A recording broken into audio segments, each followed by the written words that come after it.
একসময় দেশের রাজনৈতিক আলোচনার কেন্দ্রে থাকা সিলেট ২ আসন এখনও বিএনপির জন্য অত্যন্ত গুরুত্বপূর্ণ একটি আসন হিসেবে বিবেচিত, কারণ এই আসনটির সঙ্গে জড়িয়ে আছেন বিএনপির প্রভাবশালী কেন্দ্রীয় নেতা ও সাবেক সংসদ সদস্য ইলিয়াস আলী। তিনি ২০১২ সালের এপ্রিল মাসে রাজধানী ঢাকার বনানী এলাকা থেকে নিখোঁজ হন। অনেকের ধারণা তার গুমের পেছনে তৎকালীন ক্ষমতাসীন সরকারের হাত ছিল। ১২ বছর পেরিয়ে গেলেও এখনও তার কোনো খোঁজ পাওয়া যায়নি। পরিবার, দল এবং সাধারণ জনগণ আজও তার ফিরে আসার আশায় প্রহর গুনছে। এই দীর্ঘ অনুপস্থিতির প্রেক্ষিতে নতুন একটি প্রশ্ন সামনে এসেছে। কে হবেন ইলিয়াস আলীর রাজনৈতিক উত্তরসূরি? কে ধরবেন সিলেট ২ এর হাল? তার জীবন সঙ্গিনী তাহসিনা রোশনি লুনা নাকি পুত্র আবরার ইলিয়াস? কে পাচ্ছেন আসন্ন নির্বাচনে দলের মনোনয়ন? তাহসিনা লুনা শুধু ইলিয়াস আলীর স্ত্রী নন, তিনি একজন সংগ্রামী নারী। স্বামীর নিখোঁজের পর থেকে তিনি কখনো হাল ছেড়ে দেননি, বরং তিনি বিএনপির রাজনীতিতে সক্রিয়ভাবে অংশগ্রহণ করে আসছেন এবং আন্তর্জাতিক পরিমণ্ডলে বারবার স্বামীর সন্ধানে সোচ্চার হয়েছেন।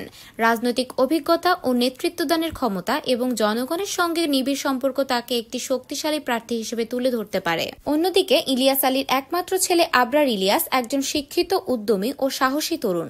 অল্প সময়েই তিনি বিশেষ করে তরুণ ভোটারদের মধ্যে জনপ্রিয় হয়ে উঠেছেন। বাবার আদর্শ ও জনগণের প্রতি দায়িত্ববোধ তাকে ভবিষ্যতের জন্য একজন সম্ভাবনাময় নেতায় পরিণত করেছে বলে দলের একাংশ মনে করে।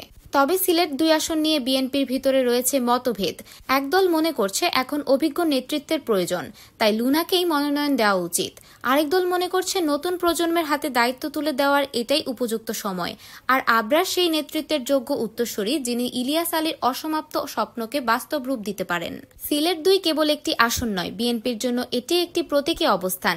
এটি ইলিয়াস আলীর আত্মত্যাগ ও দলের প্রতি তার অবিচল নিষ্ঠার স্মারক। তাই এই আসনের প্রার্থী নির্ধারণে কৌশল, আবেগ এবং নেতৃত্ব, এই ৩টি দিকই সমান গুরুত্ব দিতে হচ্ছে।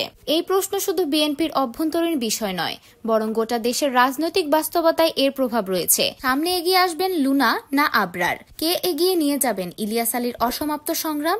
কে পারবেন তার স্বপ্ন পূরণ করে সিলেট ২ বেগম খালেদা জিয়াকে উপহার দিতে? এই প্রশ্নের উত্তর এখন সময়, জনগণ এবং ভোটের বাক্সেই নিহিত।